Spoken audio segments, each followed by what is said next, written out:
work. Yeah, I've been closer to Jesus before, so can you help me out? Oh, can you help me out?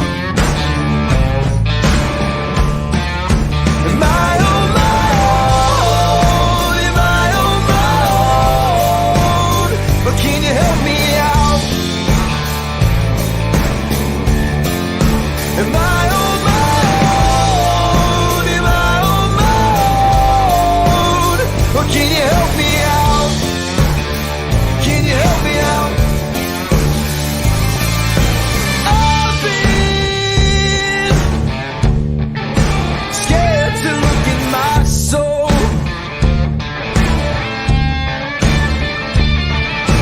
I've been afraid I would follow the road. Yeah, afraid of the things I've been told. Hello, everybody. Welcome into a Monday episode of Running Point. It is Monday, December 20th, 2021, and Anthony Hartwig and Ty Bartell with you as always. We are excited, and it's a big Monday. We have a lot to talk about like we do every Monday. New power rankings are in.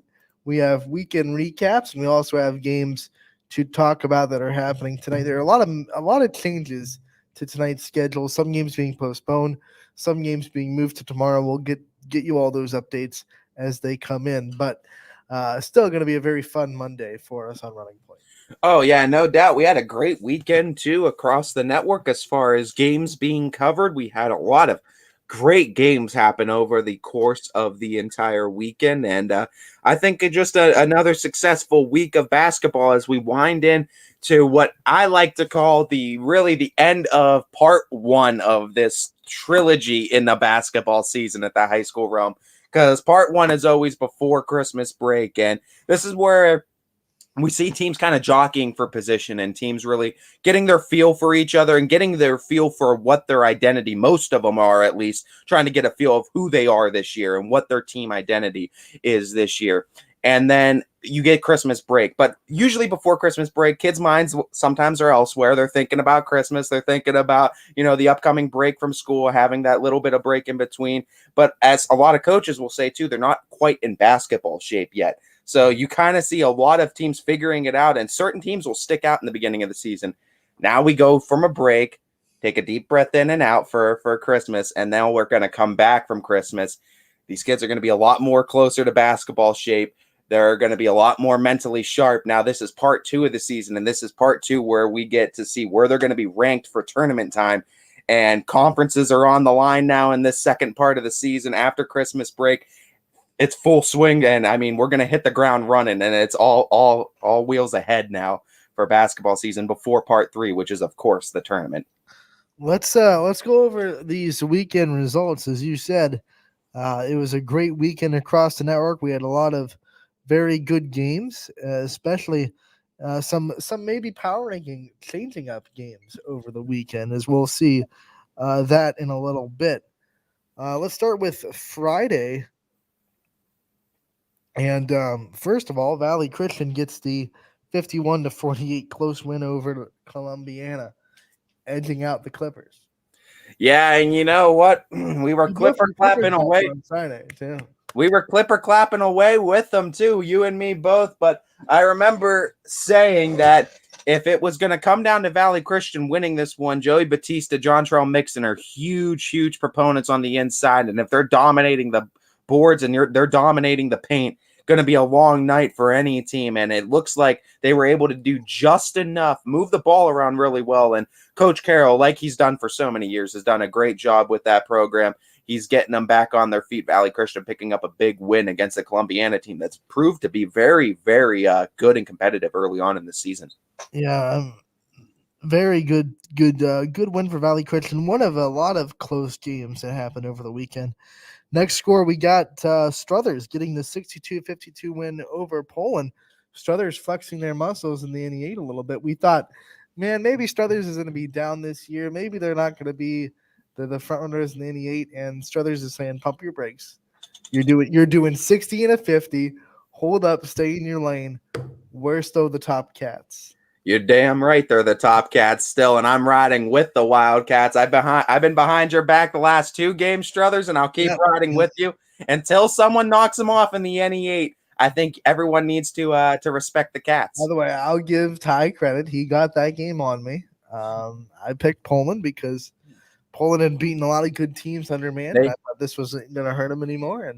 And I mean, that's not this isn't discrediting Poland either, because Poland's still a great team. Absolutely. They're still a very good team. They've beaten a lot of good teams. But I think that's just a testament to how good Struthers' program is, and that they can lose someone to the caliber of Trey Metzka. And yeah, you're going to lose that scoring. And granted, your team's not going to go and blow everyone out of the water like they did last year. This isn't last year's team. I don't think you should try to be last year's team, but there's still a good, solid foundational program in Struthers to where there's going to be good basketball kids that are going to come up through the rankings. And this is still going to be a good school for basketball year in and year out, especially in that beautiful field house. For those of you wondering about where we're sitting on the score as far as our picks, we came into Friday with Anthony leading by 4. Ty took 2. I took 1. So I got one closer. Anthony leads by 3. And it was almost split, but Ty's changed his positioning last minute to Ursula. I went with Coach Gunther at the last second. Out of it. Last second. Well, actually, more. Well, if I'm going to Coach Gunther's terms, I locked it up then in the last second shot. Someone was going for the shot on Hal, and I locked it up right there at the last second, and we got the Ursuline win. You're just lucky that we have this whole you can change at the last minute of the show. Well, we have. That's what that last part is for. If you wanted to make that last second change, but like I said too, the one I was going to change on was the one. The other one I thought about changing on was the one you got on me. But like I said, I was already locked in at that point, so I kept teams the way they were. We have that one last chance period to change, but after that, teams are locked in. This is the one I got on you. South Range with their first win under Coach Klusinik. They get the 52-42 win over Lakeview at home.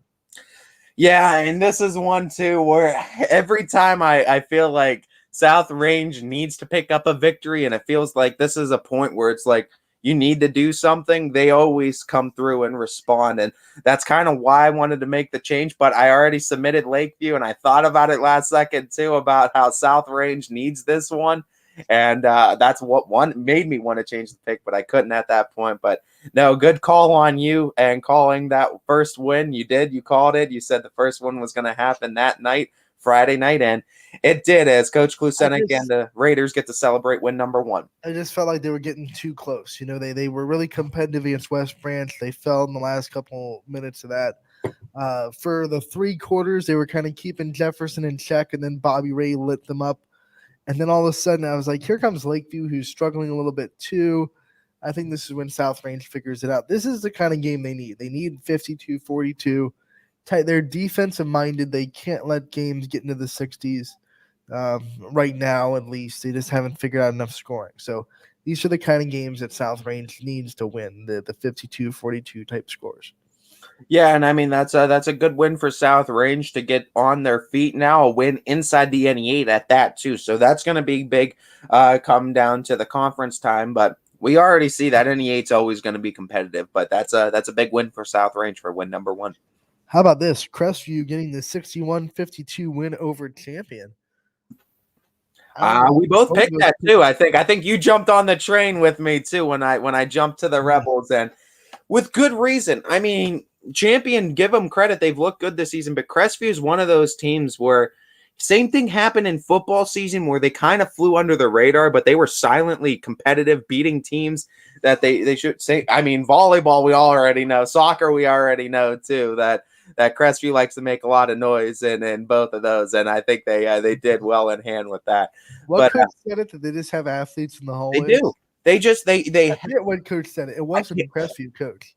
I think it might have been. I think it was Newton Falls. Was it? I don't know if it was Sembach. It was. I think it was someone from Newton. It was one. It was Roy Sembach, their girls coach. I think it might have been too. But I mean, it's true. They do. They have athletes. They just have good athletes in Crestview, and it shows cases once again they can compete and beat anybody that they face off with in the area. They really can. How about East Liverpool? Man, they were dominant, 70-45. They just destroy a Warren Harding team that just beat Mooney earlier in the week. Remember, Mooney's one of our power ranking teams last week in week 2. Warren Harding beat them by 2, and East Liverpool just went boom. Warren Harding's also a team that came this close to tying the game up and sending it to overtime with Cheney. Right. I mean, and then you see super impressive. I mean, the 70 points is one thing because Warren Harding's defense has allowed 70 to multiple teams, but 45 points of offense East Liverpool held. That Coach Conley doing a fantastic job over there. Defense-minded East Liverpool holding them under 50 and putting 70 up. Boy, oh boy, Potters jumped to number 1 on their rankings, and I think with good reason. Whoa. Spoilers.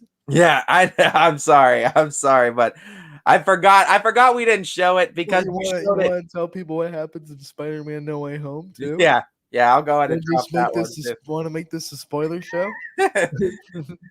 we watched it a little bit before off air, and that's where I was getting it to. I forgot we didn't showcase it yet. I also believe we have it on the socials right now, so it's don't take time to the movies. It's on our socials literally right now. Probably like below this live stream right now is literally the videos. Ty, don't kid yourself. People come to us. Oh man, but East Liverpool with the mammoth win over. I don't know if Warren Harding had an off night and East Liverpool took full capitalization over it, but that score, whew, they look good, eye popping.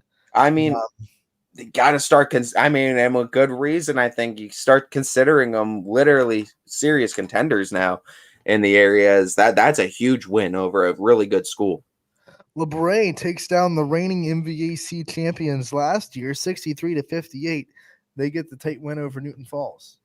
That one was a close one, but LeBray, good win for them too over Newton Falls. And like you said, MVAC champions, and Newton Falls always good basketball program, so that's a good win for the Vikings.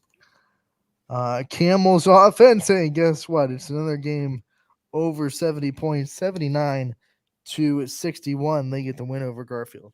Take that one Rocket Mortgage game away, and Camel looks like a team that is world beaters. But that one Rocket Mortgage game that the Rockets definitely launched in that one, Lova was able to get that win over them. But ever since that, too, Camel looks like the same team that they looked like before that game after it. I mean, another, like you said, impressive offensive performance as defensively, yeah, you let Garfield, a very good Garfield offense, still score 60 on you, but like Camel's done to so many teams this season, they'll just outscore you. No matter what, they'll just find ways to outscore you. The good thing for Camel is that Rocket Mortgage Fieldhouse game was not a conference game. So everything in their MVAC grade tier still right in front of them. Yeah, no doubt. And I mean, it's still a very clear opportunity for Camel to go ahead and still take that grade tier of the MVAC. This is one that neither of us, I believe we both went Heartland Christian on this game. But Badger gets the win by 4, 73-69 over Heartland Christian. And this is one I mulled for a little bit, too, because I thought about picking Badger. But no, Heartland Christian is the one we went with just because of the way they played, too. And you take that one Jackson Milton game away from them, they've had a pretty good season. But Badger comes in with size and close competitive game. And what a game it was. But good job by the Braves for pulling out a big victory over Heartland Christian. Like that Jackson Milton game, it wasn't necessarily the offense that failed Heartland Christian. They just obviously could not stop the size that the Braves brought to the table. They have when we talked to Coach Upshire, he said 3 or 4 guys that are over 6'2". Yeah, that's like so much height on a team. So obviously just 4 points too much for the Lions. Lisbon 72-39, big win over Latonia to bounce back from the loss earlier in the week. Yeah, big win for Lisbon as they continue to roll in that EOAC with another big win in conference over Latonia this time. You'll look at an overtime win for Niles, 46-44 over I almost said Struthers, over Hubbard, 46-44 in overtime. Big win for the Dragons. We both picked the Dragons, but you know what? I don't think either of us thought Hubbard would be able to keep it this competitive. And props to the Eagles for forcing overtime and forcing Niles to do it the hard way. This is a good game for Hubbard, too, inside the conference for them to build some confidence in a team that's trying to build themselves back up. Louisville, well, actually, first we're going to go to Mooney. Not Mooney, Ursuline. 53-37, they get the win over Howland. That is 2 wins this week for Ursuline that were over power-ranked teams, and 2 very dominating wins, 53-35 over Howland, over Canfield, almost identical score, 53-37 over Howland. And with wins over Fitch, Canfield, and Howland, Keith Gunther is owning the AAC as far as games are concerned. They're competing inside the AAC, and they're coming out on top of a lot of big games. So after Ursuline looked shaky early, now all of a sudden they're showing their teeth a little bit when they're getting their full roster, and it's not something that not anyone even January. not someone that anyone wants to deal with. No, and like we said, that's Coach Gunther-led teams. That's always been the Irish, and like I just said, it's not even January, and they're starting to get it going. How about this? Do we give some respect to Jefferson in the NE8? They get the big win over South Range on Tuesday, and then they cool off a very hot, streaking Girard team, 81-44. Just absolutely blow out the Indians in Girard too. Falcons, I give you props, I give you respect, and you've opened my eyes with 2 huge wins now inside that conference. As this all of a sudden becomes exciting. I'm really excited to see Jefferson Struthers. I know, now you wonder what's going to happen when Jefferson plays Struthers and even Poland, who only has 1 loss in the conference. Going to make it for a very, very interesting NE8 for the second half. Now we go to Louisville, who had to wait a little bit longer because their JV game went into overtime. So they got to watch a very thrilling JV game before varsity. And then they went and won 67-59 over Boardman. Boardman on a little 3-game losing streak right now. And props to Those Louisville. losses, by the way, are to Cheney, Uniontown Lake, and Louisville. So I don't know if it's panic button time for Boardman, but it is a 3-game losing streak. And you know what? Louisville comes out with another big win. And I think that game against Austintown really woke the Leopards up for this one. And they didn't let themselves fall behind the 8 ball with this Boardman team like they did against Austintown. Luckily, Louisville was able to pull that one out. They were able to get the victory in a very thrilling comeback. And it looks like in this one, too, they were coming in focused, and they knew what needed to be done. And with Louisville Nation, Leopard Nation behind you, it always makes things easier. We know how easily they support those Leopards out there in Louisville country. The Bombers were stumbling a little bit, but they correct their course. They win 61-59 over Maplewood. Close win, maybe a momentum-building win for the Bombers. I don't think Windham knows how to have big wins on that without making it close and interesting. Every time they're in Windham, it seems like the game's always exciting and a thriller. You had a pretty good one on Friday as well. Sorry, you can finish your thought. I was just going to say, but always great games out there in Windham. You got to catch up with head coach of McDonald, Coach Francis Shelley, good friend of the show. Let's hear what he had to say after McDonald gets the win.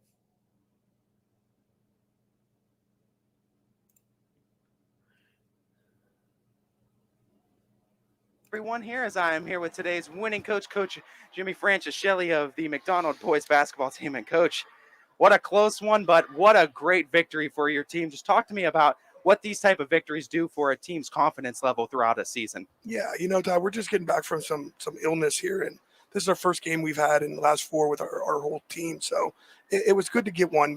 We talk about our guys play extremely hard. They really do, and they buy into what we're trying to do every night. Are we the most skilled team? No, by no means. And are we going to lose some games? Absolutely. But our goal is just to get better before March and keep it going here and put our guys in the right spot every night to have a chance to succeed. Our player of the game was Gregory Constantino with a good reason as the scoring leader on the night. But one of the things I mentioned during the broadcast, and I commend you for coaching too, going through hot streaks, going through cold streaks, that's part of being a shooter. But when he's going through a cold streak, it seems like that trust level never falters, and he still has that opening to shoot the three. Is that some sort of thing you've talked about with all your players throughout the course of the season? I mean, Gregory knows he has the green light. He really does, and he goes. I mean, he could really shoot it.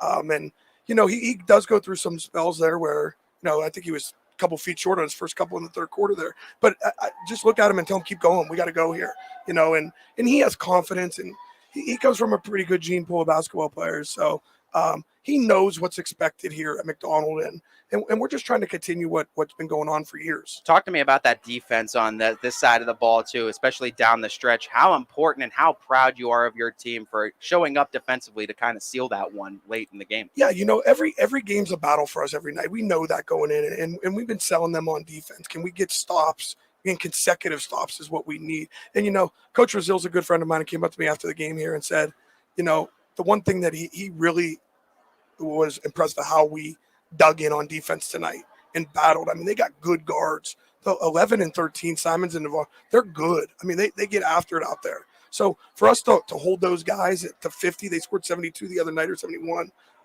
it's a feat for us in itself. So, hey, we're just excited. We're 2-0 in the league. We're back to 500. So, you know, we go to Jackson Milton Tuesday night. Hopefully we get to 3-0 in the league before Christmas here. Talk to me. Two more questions. Yeah, you're good, man. I got all night. First being, obviously, with Jackson Milton, I want you to preview that match, but also just talk to me a little bit about how influential and how important this McDonald community is to be there each and every night, home or road. Oh, man. People they really don't understand it. They don't, until you're here and a part of this, you don't understand the support. You know, the support my family and I have gotten with our son, and it's just, this is a close-knit community, and they have one thing. I mean, they want to win. Our guys want to win. The community wants to win.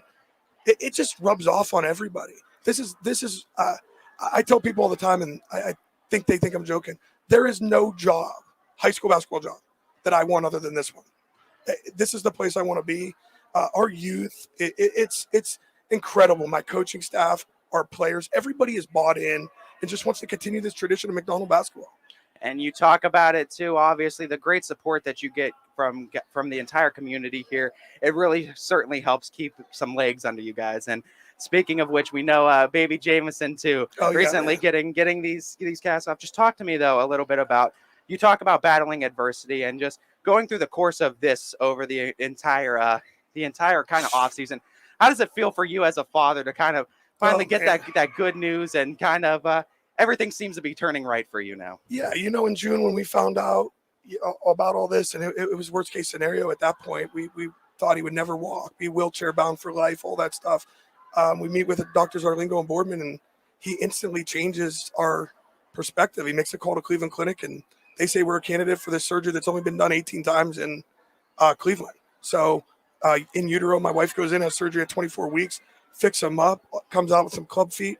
We're pretty much good there too. So everything, I mean, it's listen, it's a godsend. It really is. And people that don't believe in that stuff, it is what it is. But we do, and the power of prayer from these people at McDonald and my Struthers community where I'm from, and everybody. I mean, the coaches that have reached out, it's just been, I can't explain. I mean, DJ and you guys and everybody, it's overwhelming at times, the support we've had. We love supporting you, and we love the support you guys give right back to us on ysnlive.com, Coach, as we look forward to seeing you again in that matchup with Jackson Milton. Good luck on it. Ty, I appreciate you. You know that, my man. Thank you so much. Thank you.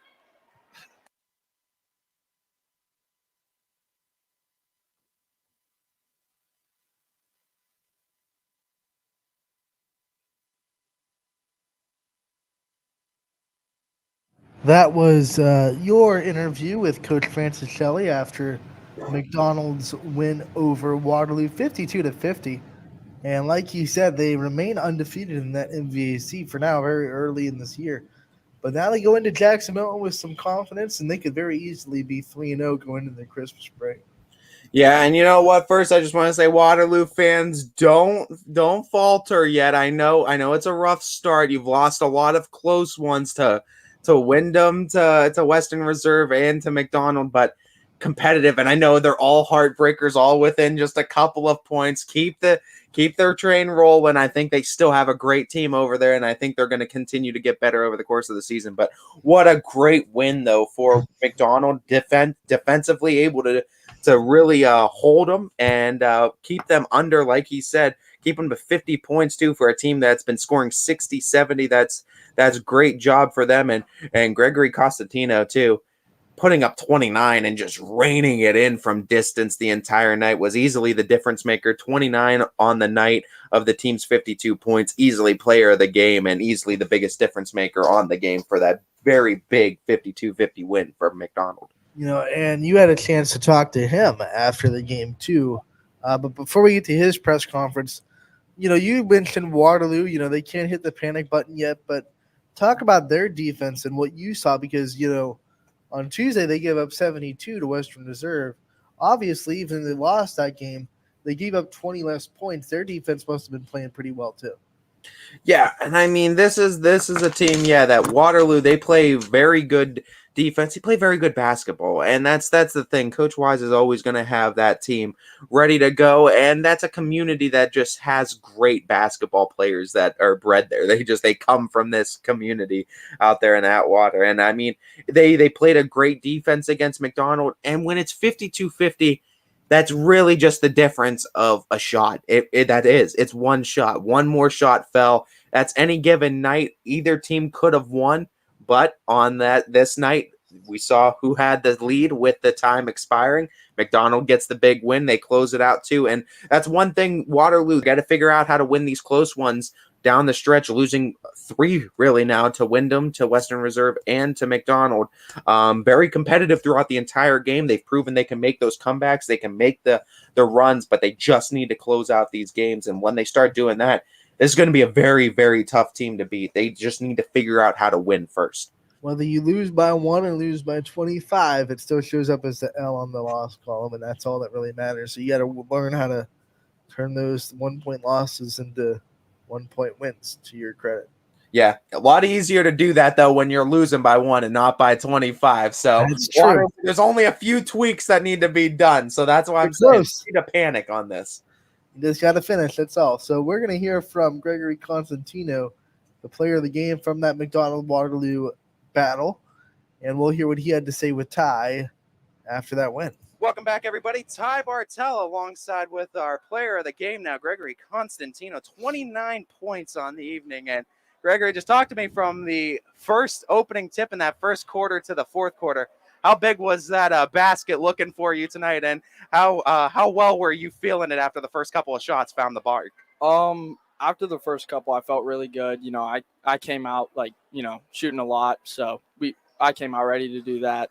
Talking about that too, and just talking about how important your offense was for this team tonight, I want to look a little bit on that defensive side too, and just how you guys buckled down and played against this Waterloo team. What was kind of the talks inside the huddle with Coach on slowing them down and trying to stop them towards the end of the game? Yeah, offensively, this is what I'm expected to do, and defensively, our game plan was we had to stop the 2 or 3 guys that we knew could score at a high level, and in the huddles, he definitely made an emphasis on that. Matthew did a really, really good job on 13, and then Wyatt on number 11, he did the best job that he could. So speaking of number 11, Navar Al-Hassan too was one guy that seemed to be picking you up a lot, and we know how good of a defensive player Al-Hassan is. Just talk to me a little bit about dealing with his pressure and where you were able to find some spots for success in it. We go through our same offense, popping up on the wings there, just feeling if he's off me or not, and if he is, pull it. It's a shot. Looking at the McDonald community too, tonight was great atmosphere. They were obviously supporting from the students' perspective, because we hear it a lot from the coaches. How important is it to have this community here supporting and getting these gyms rocking for you guys? It's really fun. It's a blast to have people come out and support us, classmates and parents and stuff. It's really fun. Got another exciting Scarlet Division matchup with the Jackson Milton Blue Jays. Just talk to me about the excitement and going into that one, and what you guys are going to need to continue to do to continue rolling. We're going to play our game. We're really excited. We're 2-0 in the league now, looking to be 3-0. Keep our momentum rolling. So Yeah. You can, of course, catch Gregory Constantino and all of the McDonald Blue Devils against Jackson Milton on Tuesday. Thank you so much. Thank you. That was Ty with Gregory Constantino, the player of the game after McDonald's 52-50 win over Waterloo on Friday night. Ty, you talked about his game, but one of the things that I liked hearing from him is the basketball IQ it took to realize when the guard was off of him, when he wasn't, and to know to pull him when he wasn't off of him, and that's just high basketball IQ from the kid. I mean, and the way the McDonald can run it too. I mean, like you said, you have usually one to two guys that could pop off on the wing, but then you have the corner option where they could swing to corner if the pass. They have the shot available on the wing too, and typically the point guard floods back to the top of the key as well, so to reset in a half court if you need. But it's usually feeding inside, popping off on the wings, cutting outside, and then you could feed the corner. I mean, like it's such a very fluent offense to watch with McDonald, and that's what makes it so fun. It's almost the same offense you're seeing from last year too. It's just different shooters in place of it too. But it, like Coach Franchiselli says when he came on the show, it gives the shooters success though. It's an offense that lets shooters have the chance to be successful. It's just up to them to make the shot. And green light's always on for them. And there were shots. Of course, he airballed a couple. He missed a few. But having that trust level in your shooter to say, hey man, you have that green light, continue to fire it. And it ended up in that fourth quarter, especially, Constantino had some big threes that ultimately led to a huge win for McDonald. When you do all that, and then you also have the offense that they get off their defense, which is usually a lot. They usually get a good chunk of their offense off of turnovers forced by their defensive pressure. Hard team to defend. Absolutely. And I mean, with how much they move the basketball too, it is a very tough team to defend. It's a team where if you have a minimal amount of dribbling in the half court approach, especially, it's a team that's going to lend to a lot of success. And they don't dribble the ball a whole lot. It's a lot of ball movement, and it's a lot of inside, outside, and ultimately trying to lead for that 3-point shot. As Coach Franchiselli, with this team especially, has been a very 3-point minded team as far as what their offensive attack is. It will certainly be fun to watch them the rest of the season and see where they can go. Let's continue our recaps with Saturday's games as we have completed what went down on Friday. Some interesting results on Saturday as well, though, too. East Palestine, they fall to Jefferson County Christian, 69-55. Yeah, Jefferson County Christian picking up the victory, and unfortunately, East Palestine, they were close at some points in this one too, but Jefferson County Christian pulling away late to get the victory. Fitch gets the big win over Cardinal Mooney on the girls' side, 45-41. The Battle of the Birds goes to Austintown Fitch. Congratulations to Coach Wilson and all of the Austintown Fitch Lady Falcons for getting a little bit of redemption after losing at home to Mooney just a few days prior. They go into Mooney, so both teams exchange away victories and are 1-1 against each other. But that around just the same score too, if I'm not mistaken. Around the same score. And the biggest thing was Fitch played Mooney last year in a similar fashion twice in like the same week, and they were 0-2 last year against Mooney. So losing this one, that was 3 straight to Mooney. But credits and kudos to Coach Wilson and to the entire Lady Falcons, a very young Lady Falcons squad that was able to adjust and ultimately get that very close victory against Mooney. That shows growth. And one thing that to note too, 5 wins, same win total they had from last year, and it's not even January yet. So congrats to the Lady Falcons for continuing to grow this program. So Fitch makes the proper adjustments. They get the win. Talk about some adjustments. Howland, after that really tough start to the season, they're starting to win a lot, and they're starting to win very impressively. They get the 53-10 win over Cheney to continue their win streak. Yeah, as the Lady Tigers pick up a win over Cheney, and really just doing a great job, like you said, after the rough start to the season. It's awakened the heart of the, well, I guess you shouldn't say heart of the line. I guess you've awakened the eye of the tiger is probably the better line to go with on that one. Culture references, right? Yeah. I'm sorry, I got a little twisted, but yeah, I think Haaland is starting to roll right now. As it's going to be interesting conference play once that starts. Seeing how the Lady Tigers compete against the Fitches, who they have, I believe, yet to compete against the Boardmans as well. So Salem with their 6th game of the year where they held their opponent under 30 points as they win over unbelievable. United 52-16, their largest what's the word I'm looking for? Their largest number Margin of victory. margin of victory. That's it. There you Margin of victory. Their largest margin of victory of the season. They were working on all cylinders. Defense and offense looked pretty good as well. 52-16. They get the win. Yeah, I mean, defense is always rolling over there in Quaker country, and it was enough. It was enough to really get them rolling again in this one, and really separate themselves too, as the offense scoring over 50. And if the offense is able to consistently do that while you're holding teams under 30, Salem's going to win a lot of games this season. Only 3 teams have been able to score over 30 points against Salem this year. Very impressive. The Edison girls and boys had a doubleheader on Saturday. The girls fell 44-39 to Steubenville Central Catholic, a close, heartbreaking loss for the Lady Wildcats, and the boys lost to Southern 58-45. So Wildcats go 0-2 in their doubleheader. Yeah, unfortunately, the Lady Cats were unable to pull off these victories. But hey, learning curve now, time for them, as they'll be able to figure it out. I think on the girls' side, I think Coach Smith's doing a great job. This boys' game, by the way, 58-45 with Southern. I mean, we were seeing Edison get just steamrolled early in the season on the boys' side. So to be really competitive against a pretty good Southern team, the Edison boys showing a little bit of adjustments and a lot of improvement from the scores that we saw early in the season where they were struggling to score 20 points. Yeah, absolutely. And props to the Wildcats too for continuing to build that program and getting better throughout the season. That's the biggest thing. As long as you continue to get better, that's going to show up a lot too in the games.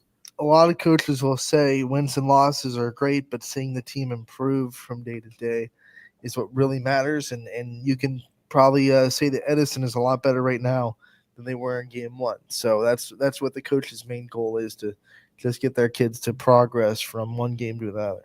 Yep, absolutely. Absolutely. Results will come for Edison. I'm sure they're doing things the right way. Excuse me. Liberty gets the 48-38 win over Valley Christian on the boys' side, and the Leopards just keep finding ways to win.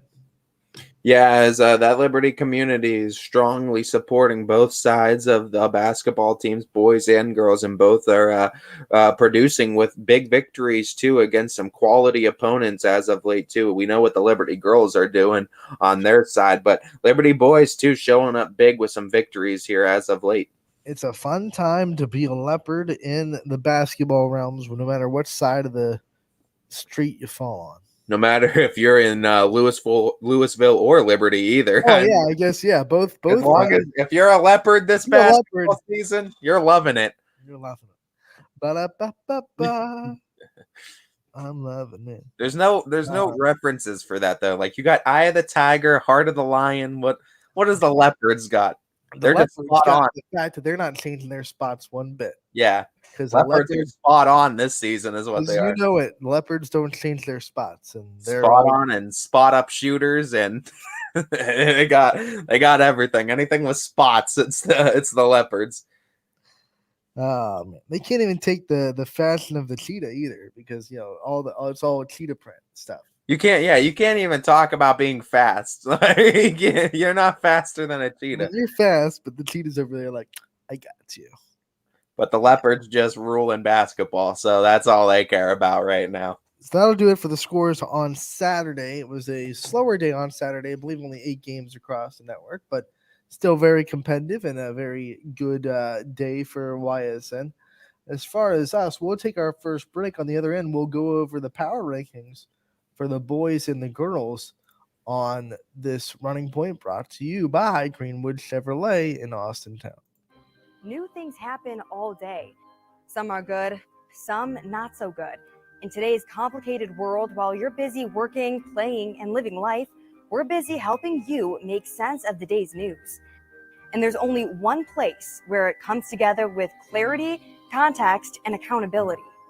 It's 21 News at 6 with me, Madison Tromler, and Derek Steyer. 21 News at 6. It's what the day's news really means to you. Welcome home to a home made homier with Baird Brothers Fine Hardwoods. Inspiration starts at BairdBrothers.com and is turned into reality when high-quality hardwoods are delivered right to your home. Baird Brothers has the latest design trends, shiplap and skinny lap interior siding, antique oak rustic flooring, and, well, you'll find them all at BairdBrothers.com. Ordered easily, delivered conveniently, enjoyed comfortably. BairdBrothers.com. At Greenwood Chevrolet, shop with confidence knowing we're ready to go the extra mile for you. With the largest selection of used vehicles in the Valley, backed by the Greenwood Advantage Warranty.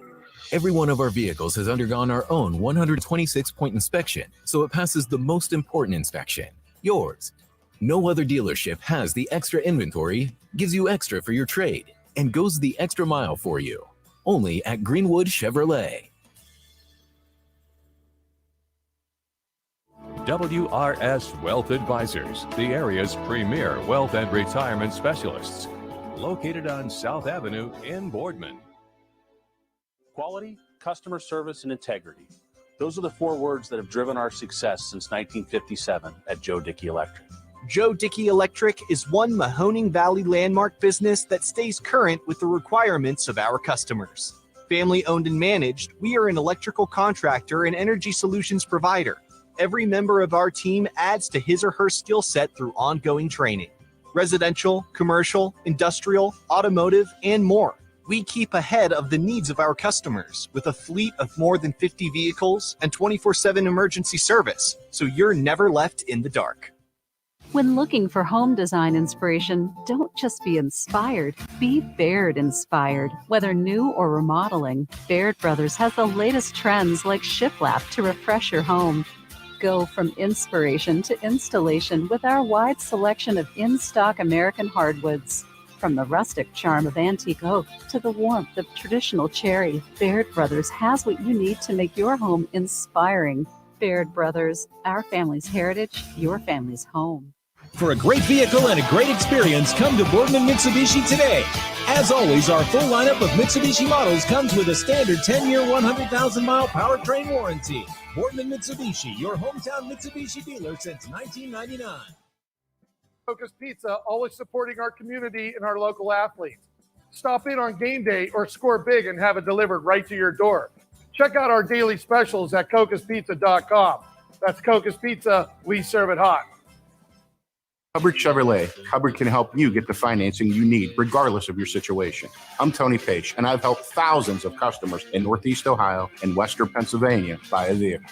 Visit HubbardChevy.com to get pre-approved. Remember, folks, Hubbard can help.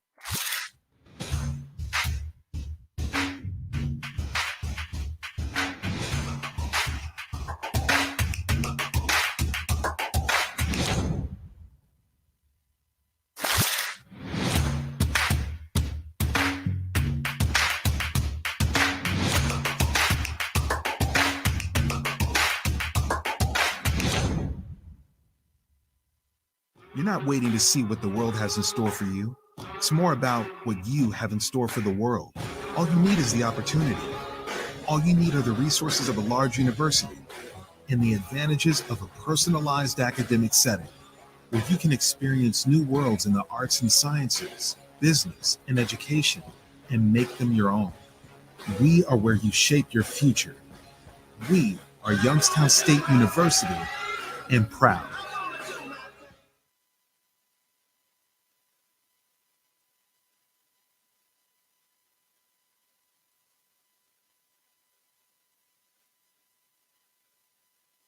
Welcome back to Running Point on ysnlive.com, brought to you by Greenwood Chevrolet in Austintown. Anthony Hartwig alongside Ty Bartell.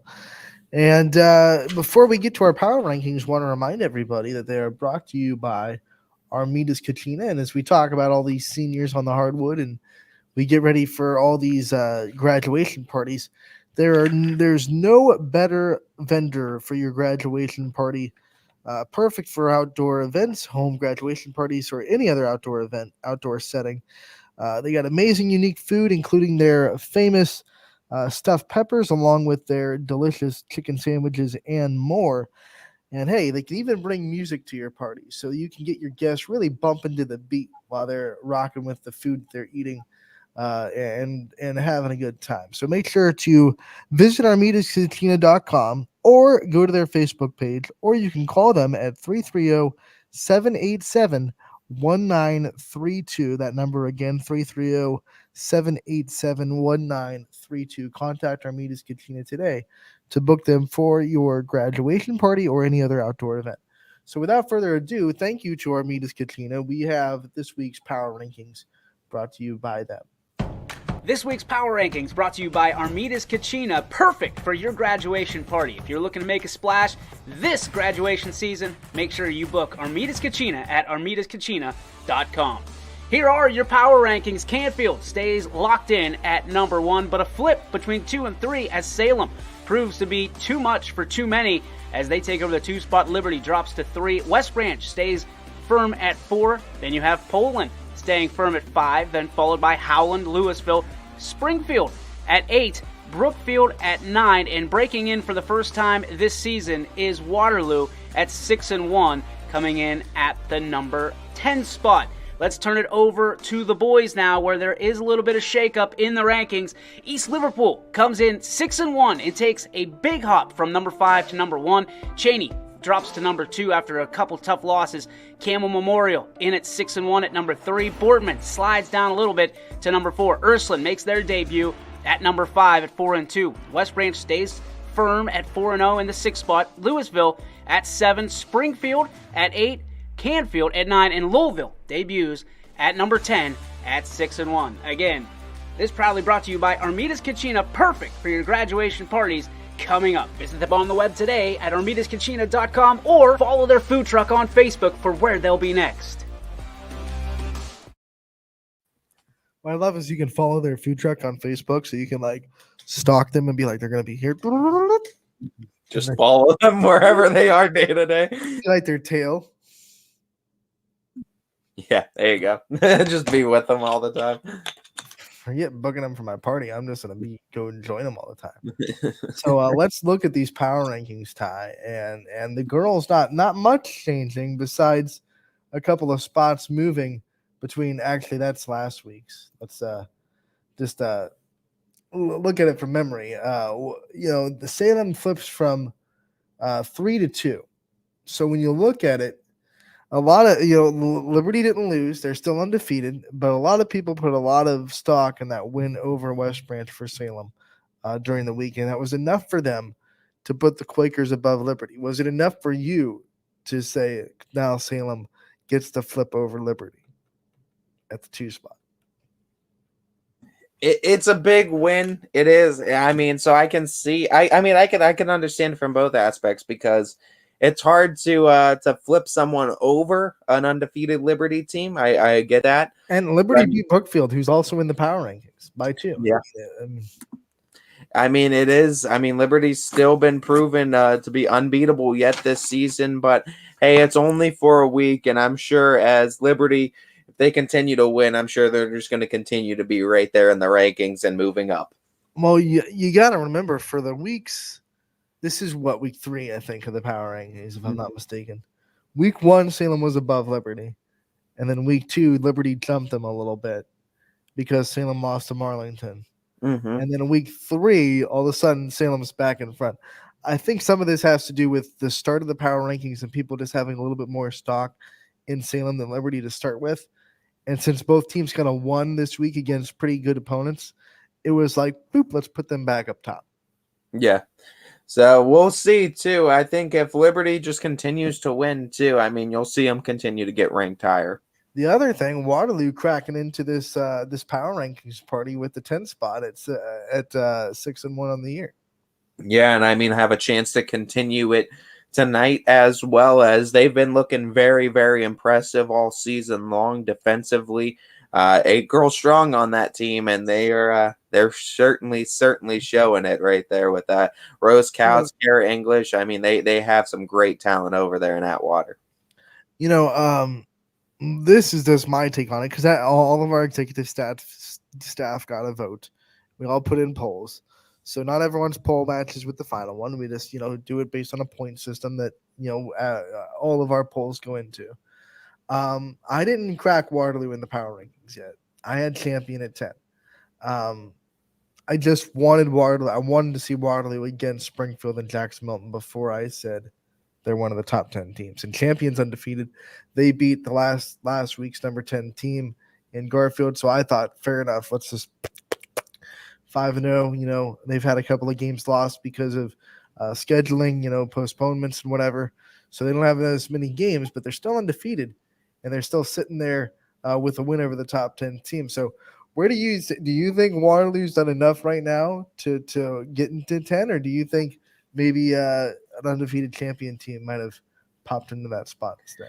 I mean, undefeated Champion team could be in there too. I think you could make a case too for, if I'm going from memory, I think from spots 8 to 10 too of being on off, comparative to other teams as well. But for Waterloo's case too, I understand what McDonald lost was a lot too. I understand Molly Howard, and I understand all the pieces they lost, but they were still state runner-ups last year. They still have a lot of talent, and I think the game that Waterloo had against them defensively showcased that a lot too. And the games that Waterloo's had against a lot of teams defensively has showcased it a lot, despite being at height disadvantages in almost every single one of the games that they're in, still competing or winning the board battle a lot too.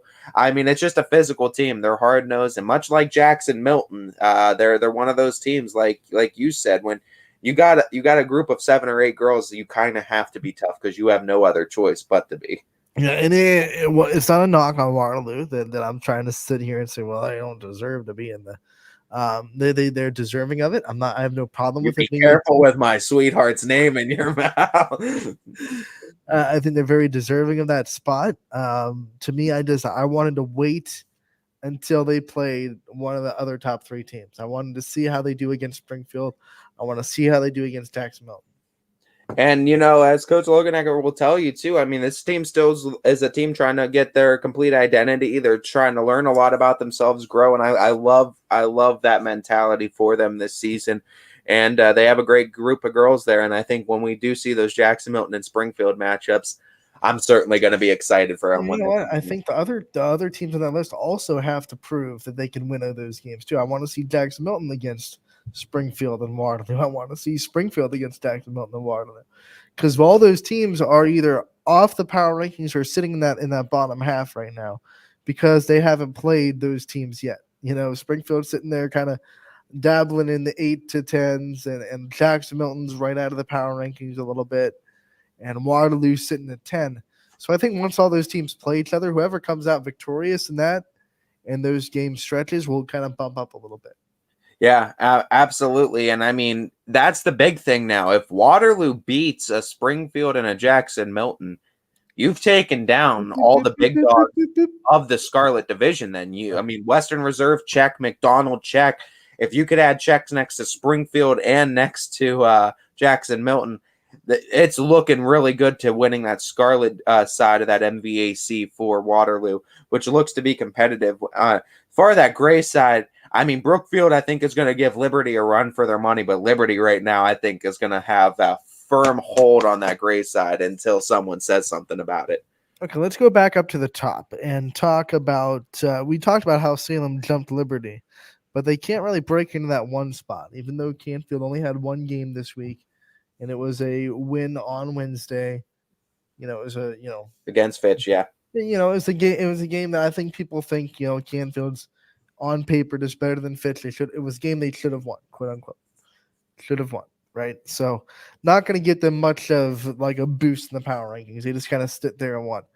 What do you think if like, let's say Canfield wins this week against, but what can Salem do other than Canfield losing a game to maybe break through that one spot? Do you think that you need to see more offense from him? Do they have to just keep winning? Is there something Salem Keep can do? winning. I mean, comparable schedules, I feel like Canfield and Salem's are competitive wise. I mean, Canfield, you'll give them a little bit of an edge, but say Salem keeps on winning, they drop maybe one more game. They have 2 losses at the end of the season. Canfield has what now? What do they have? 2? Canfield has 2. It was 2. Marlington and Stowe. It's Marlington and Stowe, and both Salem lost lost to to Marlington. They've both So lost say to Salem loses to one more opponent, or say they lose to none, and they finish the season with 1 loss. Canfield finishes the season with 2. Can you really put a 2-loss Canfield team with one of the losses being the same opponent as Salem over a Salem team at the end of the season? I don't think you can. So I think the biggest thing for Salem is keep winning. To that credit, I mean, if Canfield goes undefeated, you'll have to take into account who has Canfield beaten that stretch versus who has Salem beaten. Yeah, absolutely. There's gonna be cases made for both of those too, but I think Salem's answer is just keep winning. I think it's interesting. I think it's interesting how West Branch and Poland are going to shake out, because obviously West Branch beat Poland. It was a close game, a 4-point win. And then over the week after that loss, because that loss went into last week's power rankings because it was last Saturday. So after that, West Branch lost to Salem and Poland got 2 wins. But for now, that head-to-head matchup still weighing heavy, as West Branch is still ahead of Poland in the power rankings. And I think by end of the season, points for and points against for each team should be strongly factored into what ranks them too, because I think that's also going to help Salem's case a lot too. Is the points against them going to be extraordinarily low? And like you said too, margin of victory should be another one too. What usually the usual point differential is for them per game is going to be a huge, I think, number to look at for team success. You know, when I looked at how those weeks went for both those teams, I honestly, and this sound homer because I do a lot of Poland games. I flipped those 2 and put West Branch 5, Poland 4, because both teams had a very important game in their conference, and Poland beat South Range, and then West Branch lost to Salem. Now, I know the difference is Salem's in the power rankings and South Range isn't, but it's still basically, conference championship or conference stronghold on the line in those 2 games, and Poland won theirs and West Branch did. So I was just like, I'll flip. I get that too, but it's also hard to put a team that beats you over. I mean, West Branch owning the victory over Poland. I was sitting there thinking, and it was like, well, West Branch did not dominate Poland in any way. No, they didn't. It was a 4-point win, and I was sitting myself thinking, if they played again or if they played 10 times, what would they do? Like, I was like, well, they would go 50-50, and since I went down, I honestly think they would split. I think they're pretty. They could. I mean, and that's what's interesting is there's so many different ways to look at it, because some people look at that a win is a win is a win. Mm-hmm. You still beat Poland, and that right. Should be. And I mean, and I guess at the end all be all, that's what at least a decent amount of the executive staff also was on board with. But hey, I mean, right there in the middle of the rankings, and we expect both these teams to be well within the rankings throughout the season as well. Some big jumps on the boys' side. Okay, East Liverpool goes from 5 all the way up to 1 with that win over Warren Harding. Well deserved. I mean, when you hold a team like Warren Harding under 50, I think you're doing something right. So, congrats to East Liverpool for a great dominating defensive display and a huge win over Warren Harding. And then Ursuline with 2 wins on the week over power-ranked teams goes from unranked all the way up to 5. I said it's only a matter of time before the Irish and Coach Gunther's team breaks on to this power rankings, and they finally show up, and they show up in a big way right in the middle of the pack at number 5, beating Canfield and Howland. It's a huge feat for the Irish. These were emphatic wins, too, not like close 4-point victories like we're talking West Branch, Poland on the other side. This was 53-35 over Canfield, 53-37 over Howland. Like, this was put your foot down.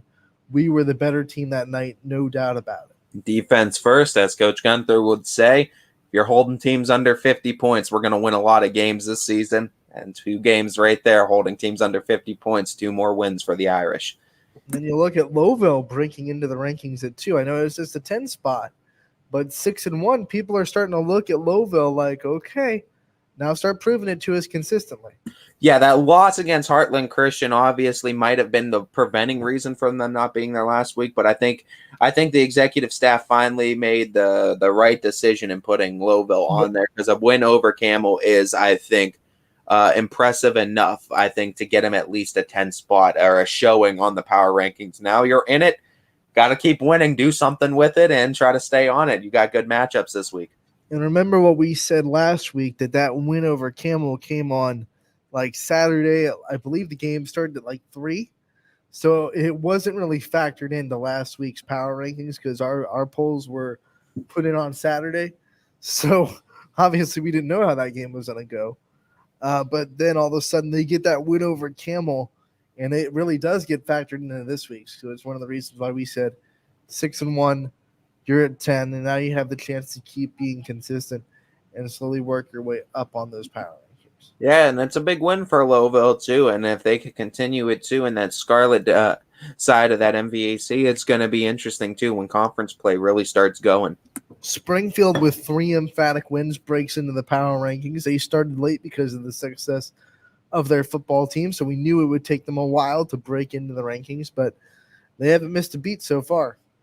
No, we expected the Tigers to be really good in that Scarlet side of the MVAC. When Lowville Springfield happens, I think it's going to be really fun. And full disclosure, there were some people that had them in our power rankings before they even played a game, because it was that much respect on this basketball program, and everyone kind of understood that they were going to be good. But then some of us were like, pump your brakes. Let's just see it first. So now we have seen it. They have 3 games into the belt. They were all very emphatic wins.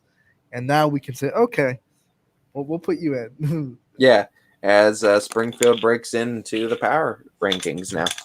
Absolutely. And some other teams I want to talk about. How about West Branch? Still undefeated. You know, they had their little shaky games where they were able to come out on top of close games early. But, man, have they just continued to impress.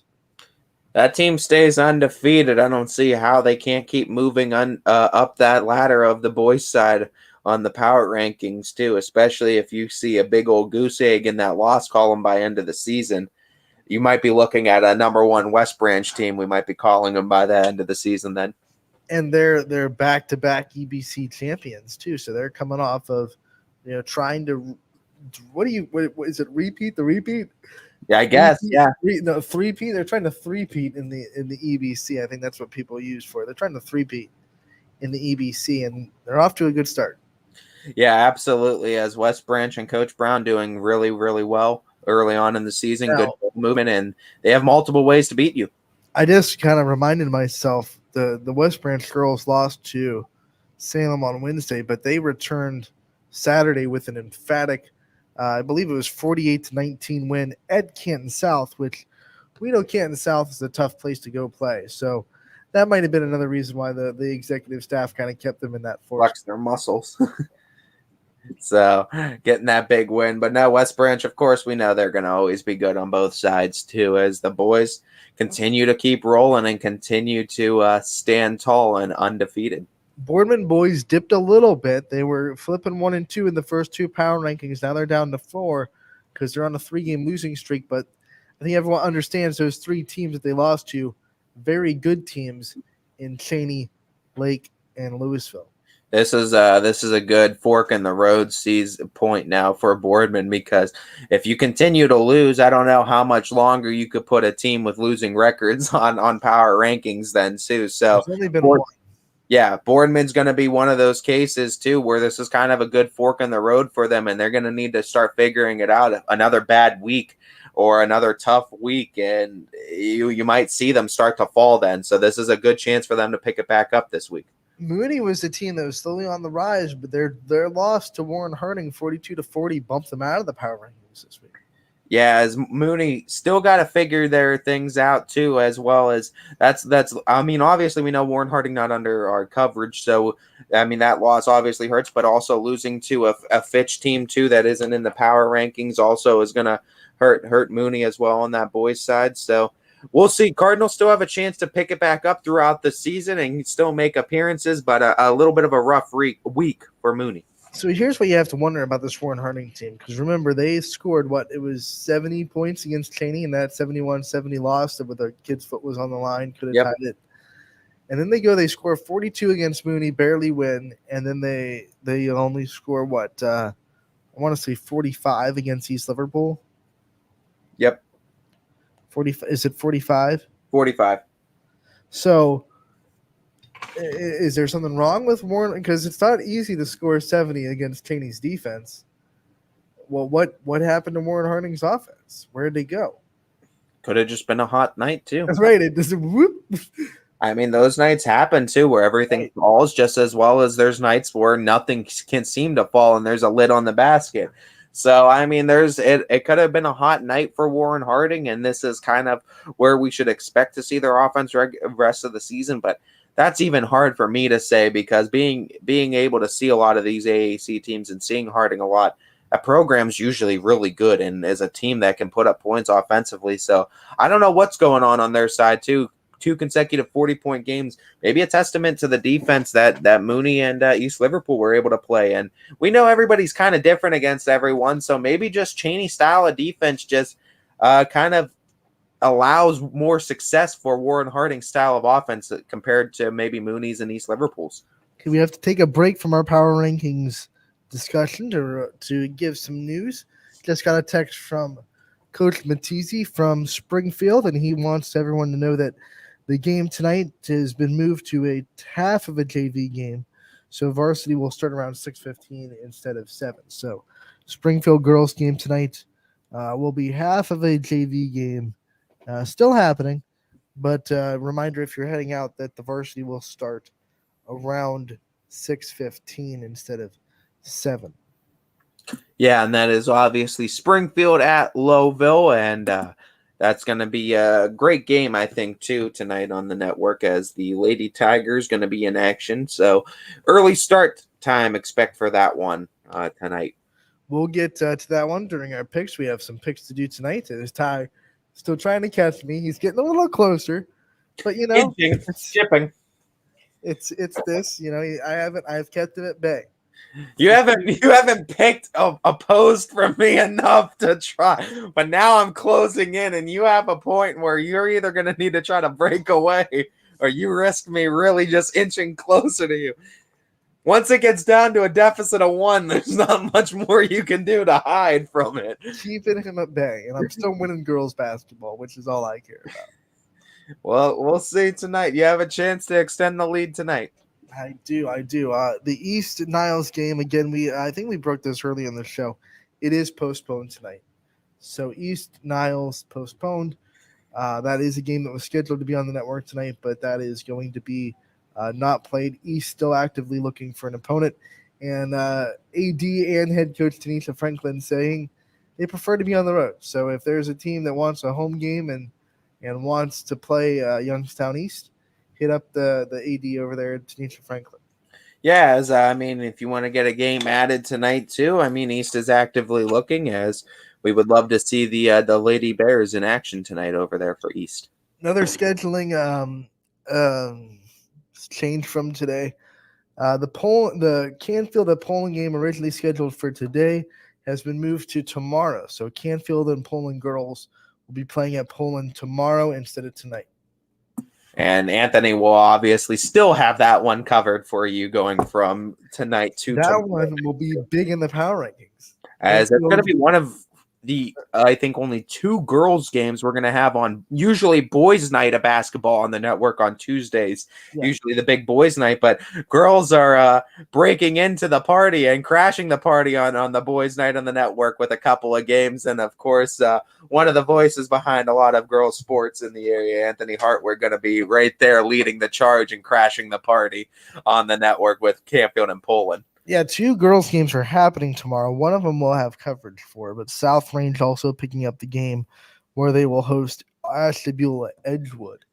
They're trying to fill a spot that they got left with the Laurel game being canceled. We won't have that one, obviously, on the network because there's so many boys games that we were already obligated to prior to, but we wanted to let people know that that game was picked up. So if you do want to, it's at South Range. Go out and catch a girls game on Tuesday night. We know the South Range community always supports, though, so we know they'll still be there to support. And it's normal time, so JV 5:30, varsity at 7. Same with Canfield and Poland.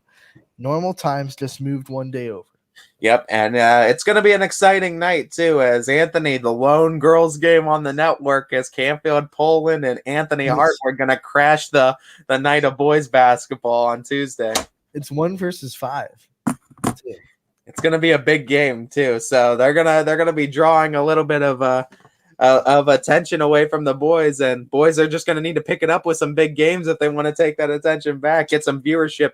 Just bring everyone on the network. Everyone needs to mingle and check out all the games. It'll be a great night.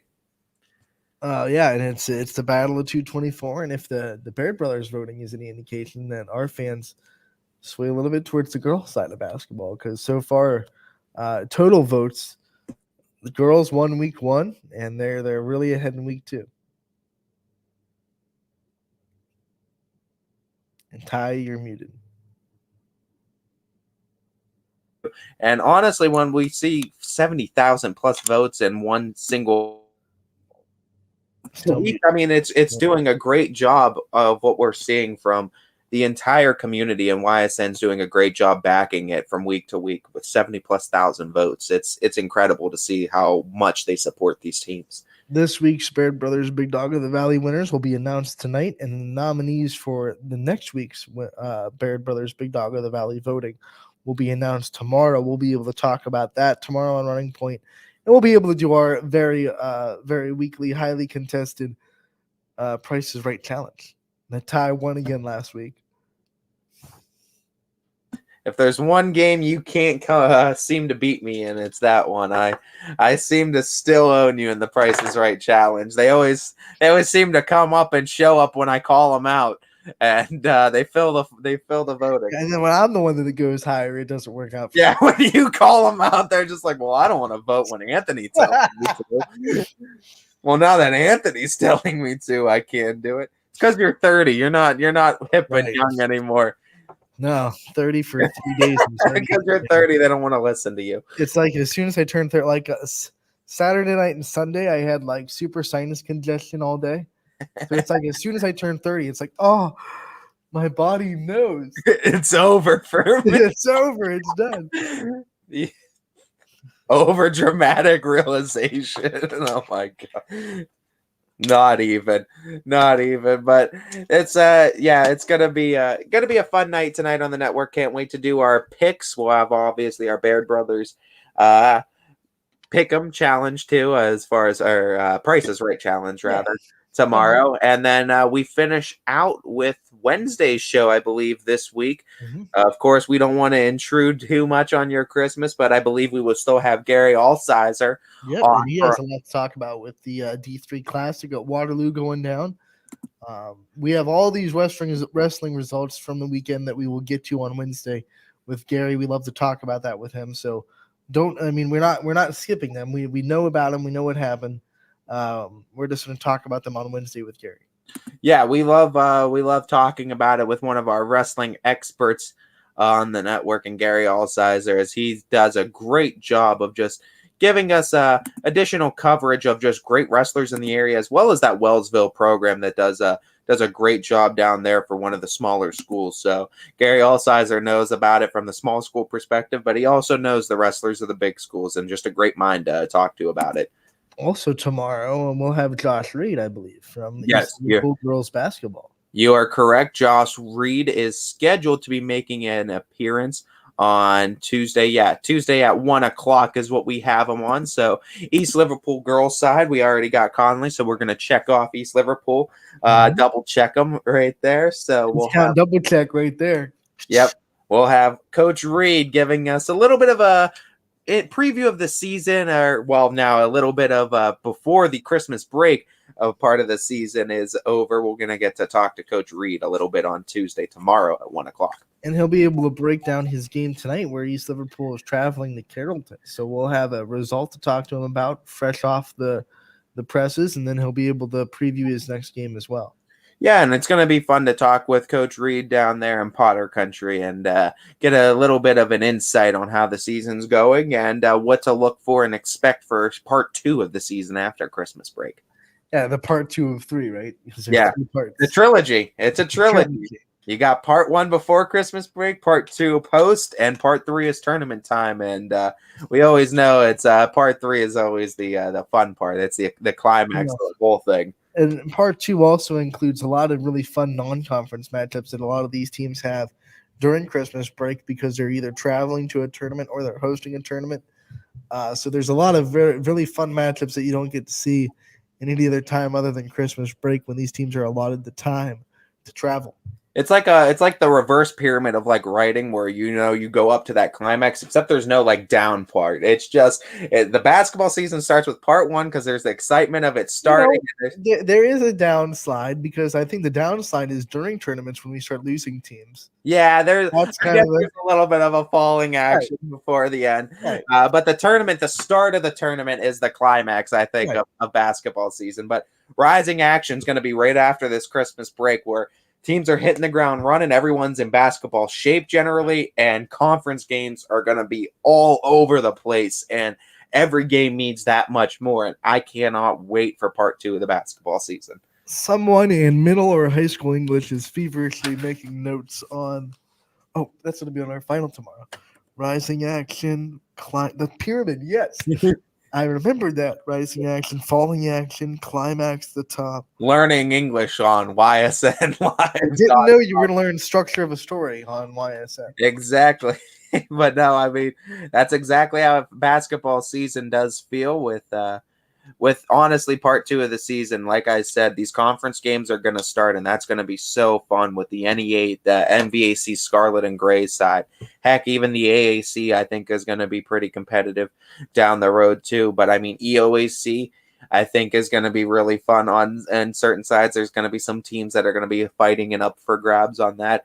Just so many conferences too. And then we got our independent schools in Heartland and Louisville that who knows what they're going to do with these all out of conference schedules. Cause I mean, they just schedule whoever they want. So the second half of the season for them is going to obviously be fun with more competitive games. Absolutely. We got games to pick tonight, and we will continue this show and continue into that segment. After our break, we'll be right back on Running Point, brought to you by Greenwood Chevrolet in Austintown.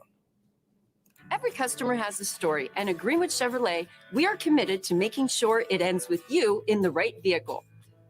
I get to be part of somebody's adventure, whether it's buying a car for the first time, helping them get approved, or finding the perfect car for their budget. I'm proud that people trust me with their finances. They trust me to take care of them, and they trust me with their story. I'm Tracy, and I'm ready to go the extra mile for you, only at Greenwood Chevrolet. Working with your family can be stressful at times, but because they're family, you know that you're going to get a loving, honest answer, even when things don't make sense to any problem. Dealing with Medicare can be confusing and overwhelming. That's why here at Myers Family Insurance, we do our best to give you honest and caring answers to all of your questions. Family, like Medicare, isn't always perfect, but when you put others first, the results can be amazing. For all your Medicare needs, call Myers Family Insurance.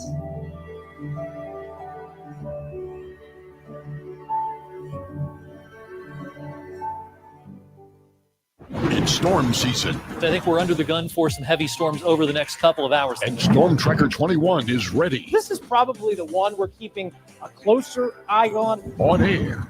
And locally, we're going to have a lot of eyes on our area. Online. All right, let's talk high-risk futurecast and the timing of this weather. On social media and on our app. Notice we'll have scattered showers on Thursday. Stay ready with Storm Tracker 21. The severe weather threat now through around sunset this evening.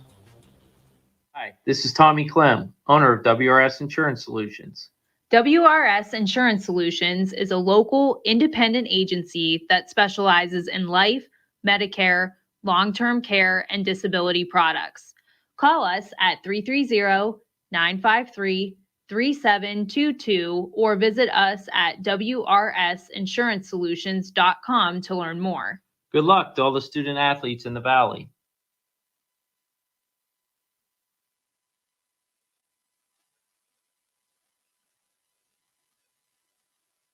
Hi, I'm Colin Chupa. And I'm Kelsey Clem from K Squared Marketing. Our boutique marketing firm specializes in media planning and buying, public relations, event marketing strategies, and strategic sponsorships. We can integrate our services with your existing game plan, or we can be your entire marketing team. Your goals, our game plan. Let's win together. Call K Squared Marketing at 330-623-2730 or visit ksquared.marketing to learn more. Jimmy Sutton here, Director of Isle, Purple Cat, and Golden String. We are happy to support YSN and two of my favorite people, Scotty Mincher and Super Dave O'Malley. We are an agency that provides services for adults with disabilities. We infuse humor, passion, and joy into their lives. If you know of any folks with disabilities that need our assistance, please contact us.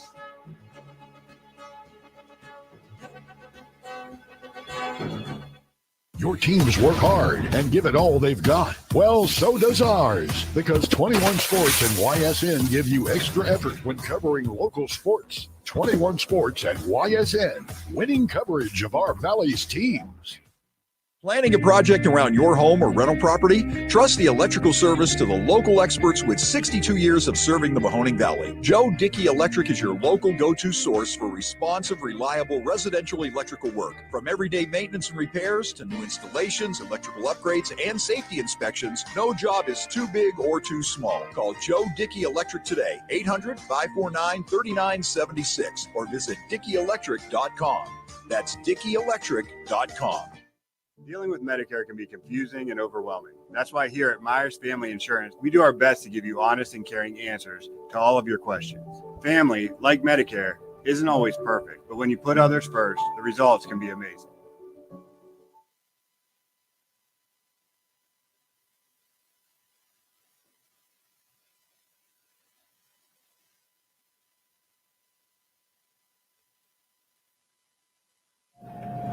Welcome back to Running Point on ysnlive.com, brought to you by our good friends over at Greenwood Chevrolet in Austintown, Anthony Hartwig, alongside Ty Bartell. And Ty, it's time to kind of continue with our picks. You're down 3 picks total. But I did win the night. You did win the weekend. Yeah. Not the night, the weekend.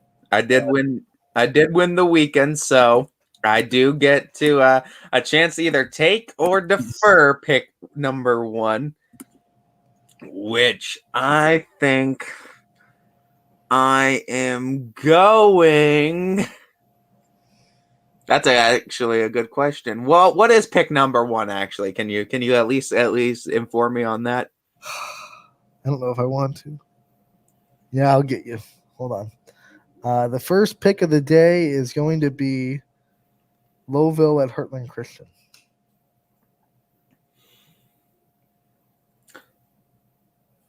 Give me. Oh, wow.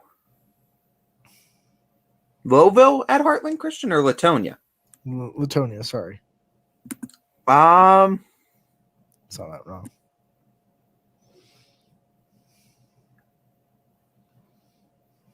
I'll take this one first. I will go ahead and pick Latonia in this one.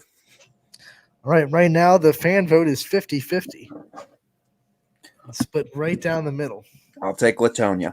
So you're taking Latonia. I'm going to split with you. I'm going to say Heartland Christian. Okay. You Both got have, next pick. Both have 1 key score. It's going to be interesting to see who can kind of shine brighter. If we're going in order, I think if we're going in order, is it Western Reserve and Mineral Ridge? Next, we're going Western Reserve and Mineral Ridge. Fan vote on Twitter has Western Reserve up 92% to 8%. Reminder, if you want to pick with us, head over to Twitter. Our tag or our Twitter handle is at Running Point YSN, and the thread can be found there. We would love to hear what you have to say about who will win these games. Right now, 12 votes on this poll, And Western Reserve has a 92% to 8% edge over Mineral Ridge. I'm not going to argue with the fans. I think Western Reserve wins this game. Yeah, I'll take Western Reserve as well. All right, we move on to the next one on the fan poll. This is Windham versus Badger. And right now, with 8 votes on the poll, Badger has a 62% to 38% edge over Windham. I'll take Badger as well. All right, I will take Badger, and then is my first pick this time, Steubenville at Beaver Local. 75% in the fan vote going to Beaver Local. And I'll rock the banner. Give me the Beavers. Going Beaver Local. I don't know what Steubenville is like this season on that side. I don't know. I think Steubenville, I mean, I know they usually have good teams, but I think I'll rock the banner as well. I'll go with Beaver Local as well. Give me the Lady Beavers. All right, so you'll take Beaver Local there. And we'll go to our next fan poll question. This one is happening in Glen Oak as West Branch travels to that tournament in Glen Oak, and they will play West Geauga tonight. Right now, West Branch 100% lead in the vote. 8 votes all going to West Branch against West Geauga. Your first pick, Sonny Jim. Yeah. I'm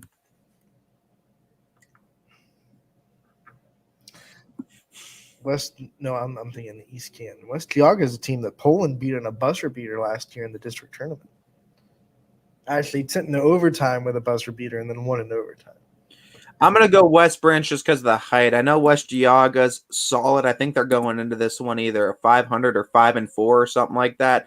But I think they've been beating decent teams, Geneva, Chagrin Falls. Yeah, but I just think I got to go with West Branch's overall height in this one. I'm going to go Lady Warriors. I don't want to not rock the banner and split with you at the same time. But West Geauga's tough. They lost a lot from last year, though. Some of their best players are graduated from that team that was this far away from going to the district championship against Marlington.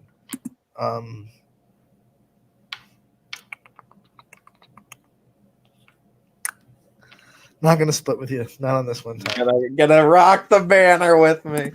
Rock the banner. Liberty going to Garfield. This one, 75% to the fans on Liberty. You rolling with them? It's your first pick? Not going to pick against the undefeated team. Nope. Neither will I. I'm going to go Lady Leopards as well on that one. That'll be interesting to see if Liberty can just keep this unbeaten streak up. Springfield travels to Lowville. 7 votes on the poll. Springfield with a 86% to 14% edge. I think Lady Tigers are really going to try to sink their teeth into this MVAC Scarlet side. Give me Springfield on this one. I don't think Springfield misses a beat. I know Lowville was competitive last week, but I don't see that continuing. Give me the Tigers. Give me the fans. I'll back them up, and I'll add a vote for Springfield. Canton Central Catholic makes the trip to Warren JFK. The fan vote has JFK with a 75% edge over Canton Central Catholic.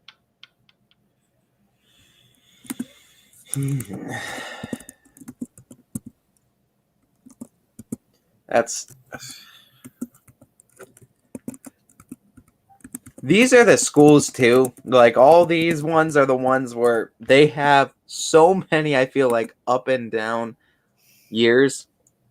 Mooney went to Canton Central Catholic earlier this year and beat him by 15. If that's any help to you. Canton Central Catholic usually isn't a terrible team, though. I don't. They haven't been great at girls basketball since 2015. They beat South Range in the district championship. It's 4-3 versus 5-4. Canton Central Catholics beating Akron, Springfield, Lake Center Christian. Oh, your favorite team. Aquinas, Mogador.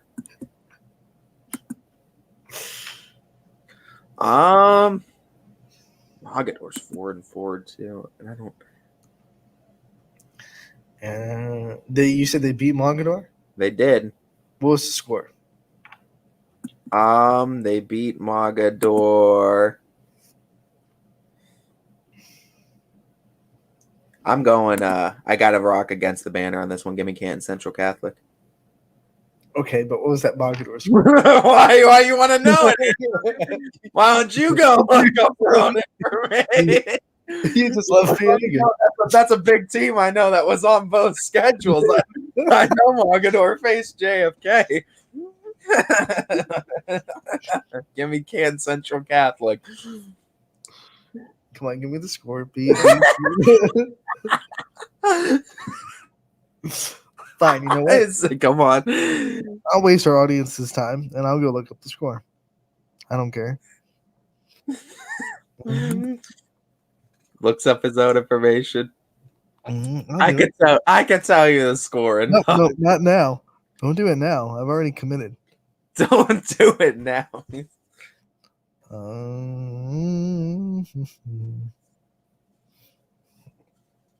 Okay, that Mogador score was like the third game of the season.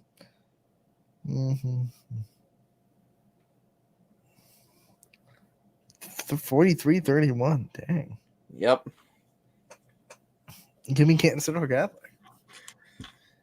That's impressive. That was the one that did it for me. That was the one that did it for me.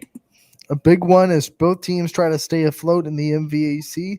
Keep pace with Liberty, not keep pace with Liberty, but stay within one game back of Liberty. LeBray versus Brookfield. This is at Brookfield. 78% going to Brookfield's side on Twitter. 8 votes in that poll. And it's your first pick on the gray side of the MVAC. The Braves had an impressive start to this season. They're definitely just one loss in the MVAC so far. But I think Brookfield is a level above everyone in the MVAC except for Liberty. So I think Brookfield gets this win, proves that they're right there with Liberty. And they were that close, too. Right. And that's why I can't pick against them. I think, like, Liberty has separated themselves as far as everyone else in the gray side, but I think Brookfield, if there's like one and 1A, I think Brookfield is that 1A, and then everyone else is kind of bunched together here, kind of trying to get into that spot of the MVAC. Well, remember, the difference in that game was an Aaliyah Foster layup at the end of the game. I mean, and Aaliyah Foster's been something so special. She had 26 points in that game, if I'm not mistaken. Something so special this year for Liberty. Yeah, I gotta roll though with Brookfield in this one. I think the Lady Warriors have looked really impressive. I've gotten a chance to see them, and they could score in a multitude of ways, and they always get better by end of the season. And that's a problem with. That's what you got to worry about a little bit if you're the Leopards, because we all know what happened last year with Brookfield and Crestview last year. Right. Remember, that was a big story. To remind people, last year Crestview beat Brookfield in both the regular season matchups, and then come tournament time, Brookfield finally got that monkey off their shoulder. Remember, before that, Ken Forsyth had never beaten Crestview in his tenure at Brookfield. So they got him in the tournament, and they advanced to the district championship, gave South Range a heck of a run in that district championship game. Yeah, absolutely. So you gotta always be cautious when facing those Lady Warriors over there in Brookfield. Is they get better every time they match up with you. So you're gonna pick Brookfield. I'm gonna pick Brookfield. And our next pick is actually a pretty close poll. East Liverpool traveling to Carrollton. Carrollton right now with a 57% to 43% edge in 7 votes on the Twitter poll. The Twitter poll. See, that works with that. The Twitter poll. Is it yours or mine here? You picked Brookfield first. I picked Brookfield first. Yeah. So it's mine.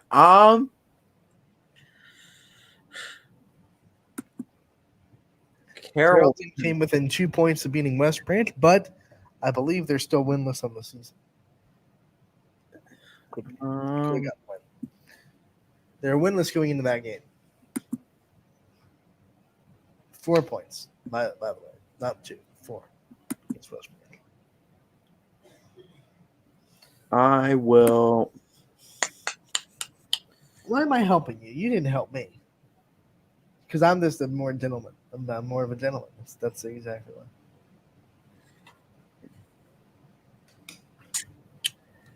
Make all my picks like They this. both have a win over Beaver local. Both Carrollton and East Liverpool do now.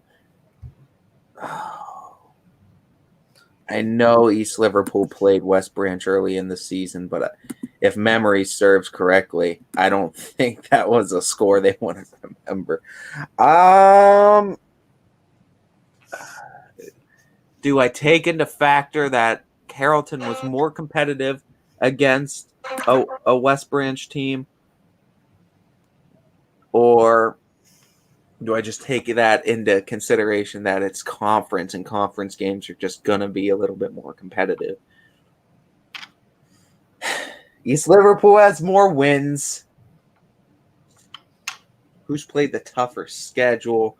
Steubenville, Central Catholic, Beaver. Carrollton, that West Branch score for both teams on similar games is what's standing out to me. I hope I'm wrong, but I'm going to go Carrollton. Now it's my turn. I get to do the same thing and mull it over for and do this. I was trying to talk. I was talking through it. I had to. I honestly am not sure because both with a similar win over Beaver local, both similar games with West Branch, but not similar scores. And there's only so much you could take into consideration with that, but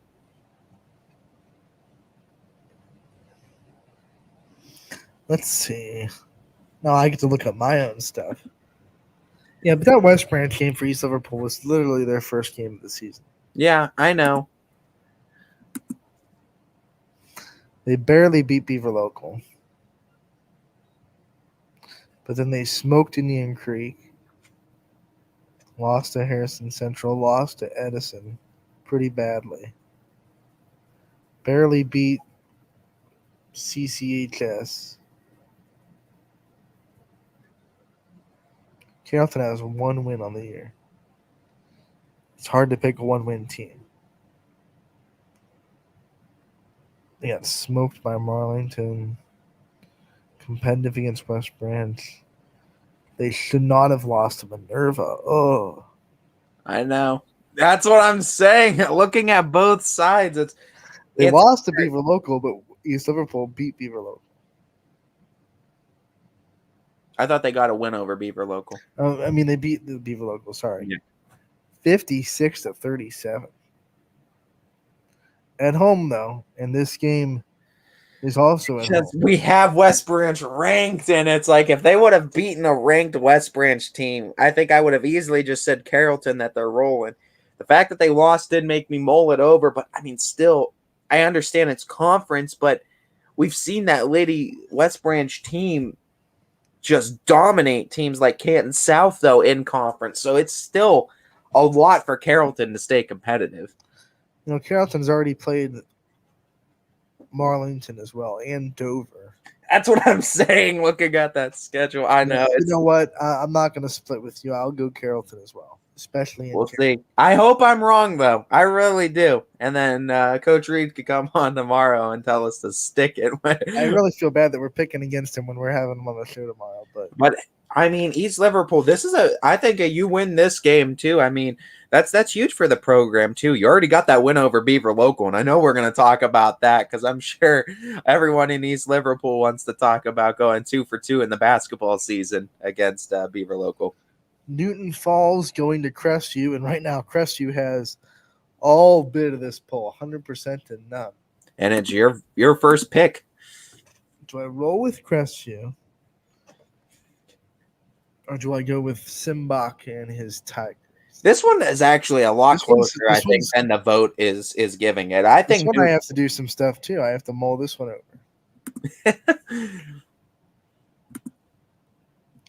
Because I know Crestview just recently broke through with some wins, so maybe they're turning stuff around.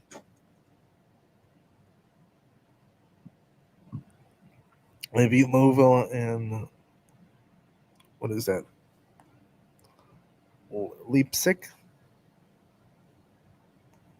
Louisville.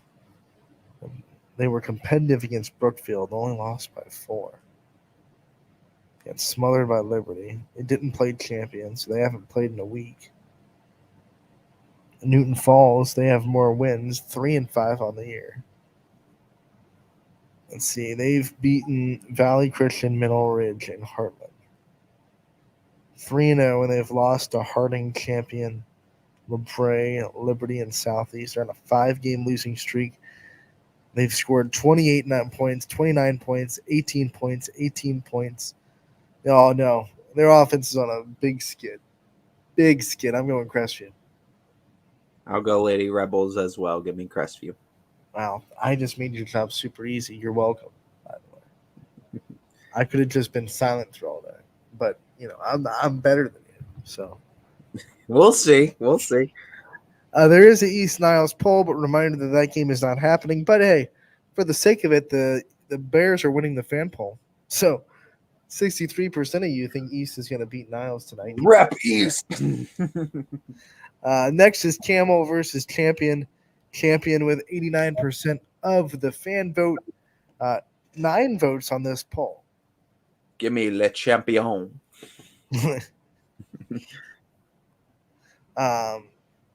Champion 5-0 on the year. Can't go against him. Can't go against him for that reason, and I'm going. That's why I said I had first pick. I went Le Champion.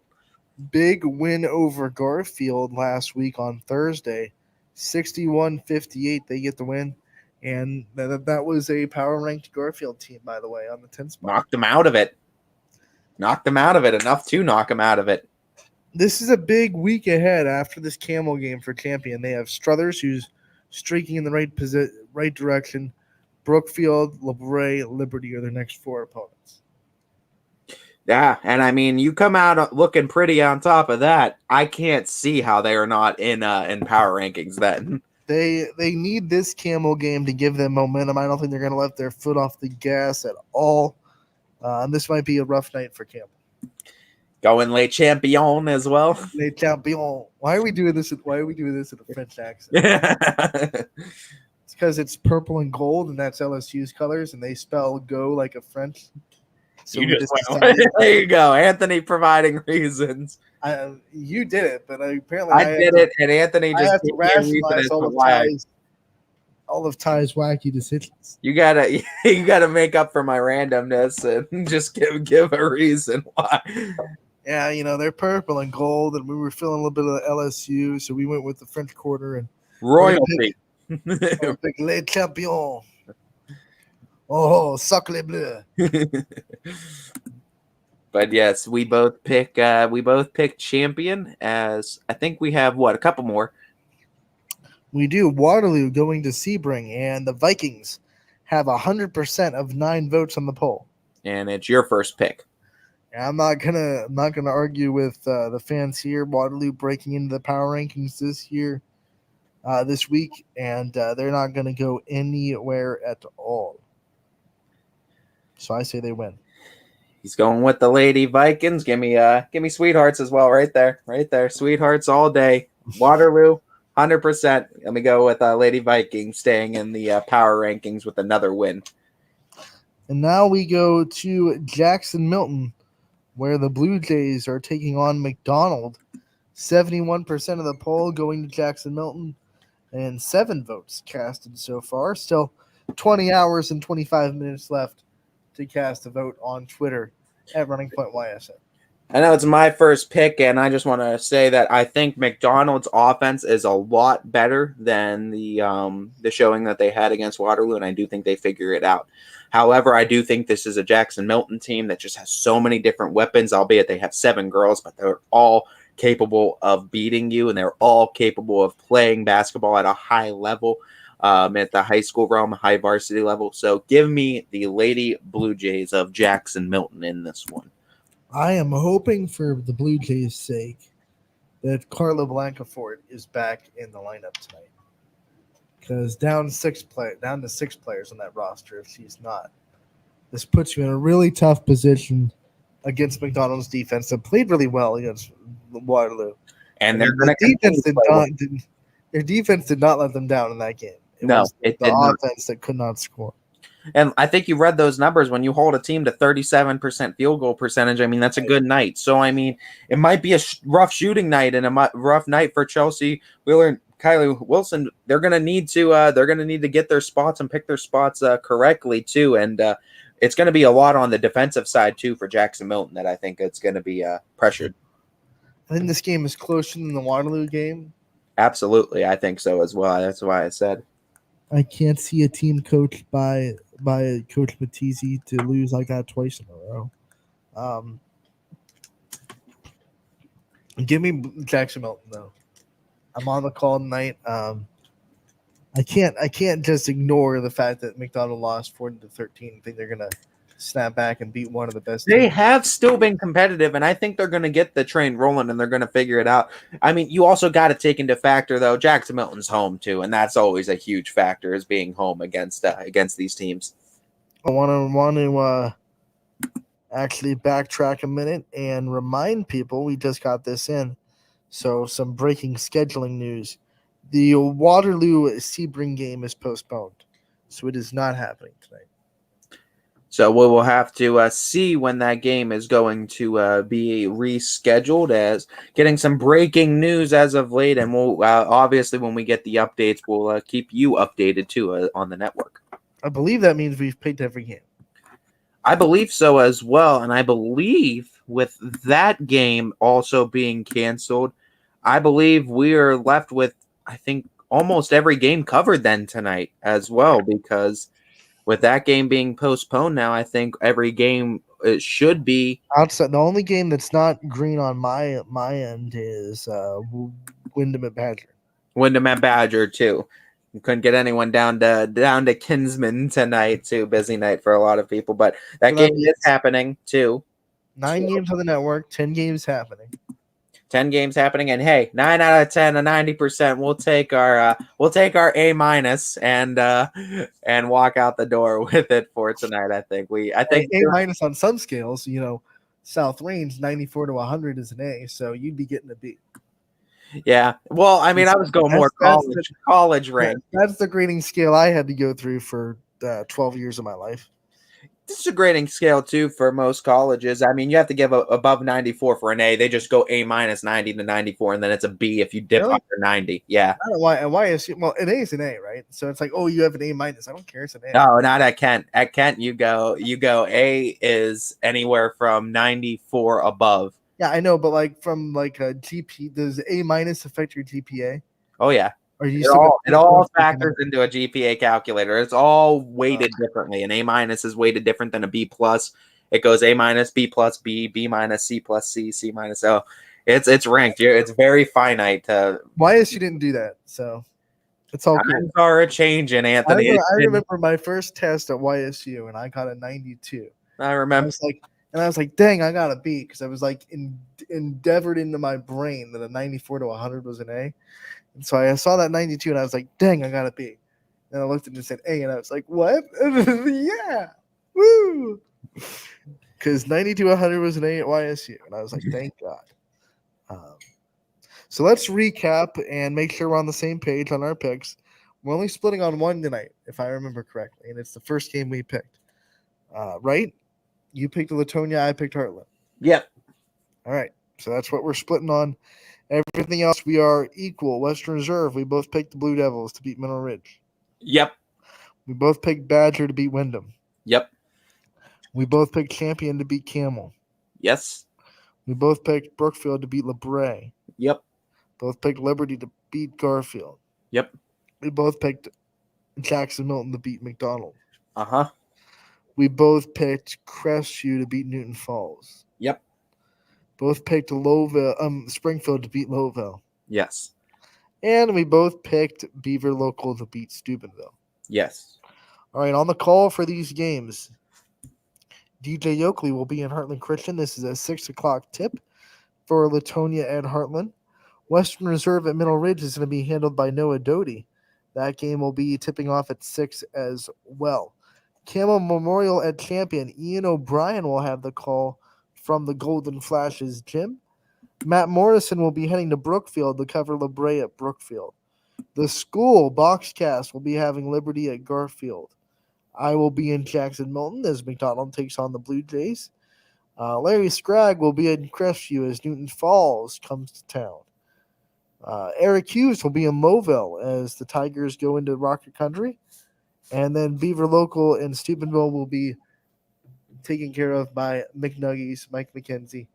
And that means 9 games on the network tonight, 10 games happening. Got you covered on the network, all starting as early as 6 p.m. So stay tuned to the network, too. Almost immediately following Power Hour, you could go ahead and grab yourself a little something to eat, and then we got you covered from 6 all the way until later in the evening with basketball coverage. 2 games at 6, 1 game at 6:15-ish, depending on how quick that 2 quarters of JV goes in Lowville. And then the rest of them normal. Well, actually, Jackson Milton will be a 6 o'clock start, not a 7, because there's no JV there. So 6 o'clock in Jackson Milton. LeBray, Brookfield, Liberty Garfield, Newton Falls, Crestview, and Steubenville, Beaver Local, all 7 o'clock varsity tips. Yep, as stay tuned too for the network for any scheduling changes or added or dropped games too, as you'll have all those updates through the network and our socials. We're going to take our final break of the day. We'll be back to finish the show up on Running Point, brought to you by Greenwood Chevrolet in Austintown. Hi, I'm Colin. At Greenwood Chevrolet, shop with confidence knowing we're ready to go the extra mile for you. With the largest selection of used vehicles in the Valley, backed by the Greenwood Advantage Warranty. Only at Greenwood Chevrolet. My guy keeps it 100% of the time. He wants all 100, won't settle for 99. And it's more than stats, because there's people in those numbers. And I was one of the lost sheep. I'm so glad he cares for all 100. I'm 100% safe, 100% free, 100% love. I can be 100% me. He gave all 100 when they put him up on that tree. That's 100% passion for 100% free. So if I play in front of 100, or if I play in front of 2, there's an audience of 1 getting 100% of what I can do.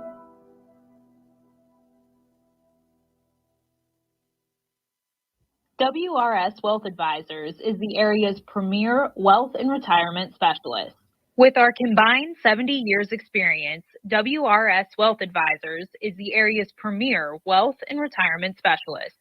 Call 330-965-0370 to learn more about our individual and corporate financial planning services, or visit wrswealth.com. Good luck, athletes.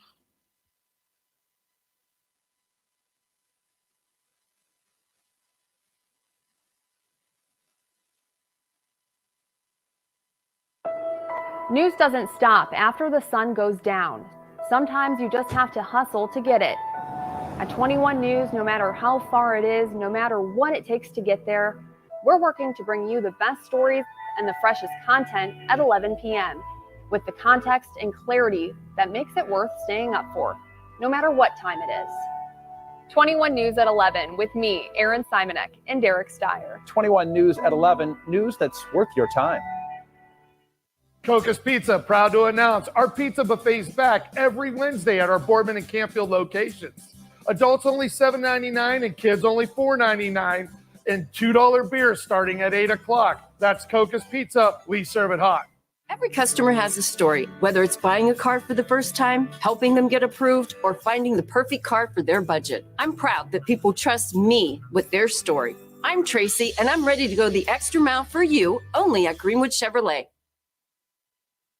Hi everyone, this is DJ Yoakley with Your Sports Network. We appreciate your support of YSN and welcome you to the YSN family. Our broadcast streams are brought to you live at no cost to you by sponsors that are local to this community. Without the vision and generosity of our sponsors and partners, we would not be able to bring this game to you today. So please support the great businesses and leaders that are making this game possible. And if you're a business in need of great advertising and sponsorship opportunities, feel free to head over to our site for more information on the right fit for you. We are local, we are loyal, and we are live. We are YSN.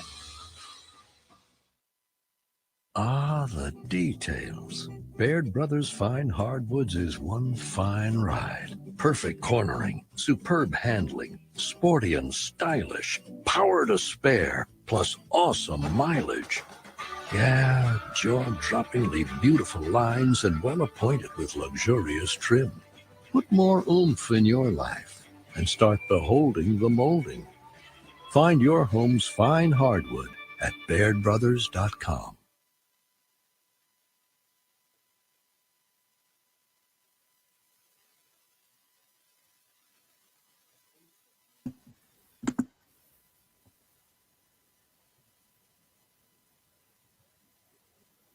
Welcome back to Running Point on YSNLive.com, brought to you by Greenwood Chevrolet in Austintown. Anthony Hartwig alongside Ty Bartel. As we pop in and we are wrapping up this Monday edition, we want to remind you guys that the Casual Sports Podcast coming up next from 2 to 3, Power Hour from 3 to 4, and then 9 games on the network tonight starting at 6, going all the way to tip-offs at 7. I want to backtrack because I said Jackson, Milton, and McDonald will be a 6 o'clock tip. Maybe later because they are letting their 7th and 8th grade teams play on the high school gym before them. So it might actually be a 7 o'clock tip at Jackson, Milton. So, you never know when it is in Blue Jay country. Just stay tuned and be ready. It's happening. It'll pop up at some point. We'll keep you updated. But now I just got told that they're letting the 7th and 8th grade teams use their gym for the high school gym for their games. So most of those 7th, 8th grade start like 4:30 and then 7th grade, 8th grade. So maybe like that'll be over by 6:30-ish and then varsity at 7. I don't know. It'll happen. Yeah. I'll keep you updated. Tomorrow we have we'll announce the Baird Brothers winners that were going to be announced on our socials tonight. We'll talk about that. We will talk about the new Baird Brothers Big Dog of the Valley nominees. We will talk about East Liverpool girls basketball with head coach Josh Reed. We're going to be having our Prices Right competition with the new nominees of Baird Brothers Big Dog of the Valley. And we will also have game picks for a couple of girls' games and all the boys' games happening tomorrow night as well.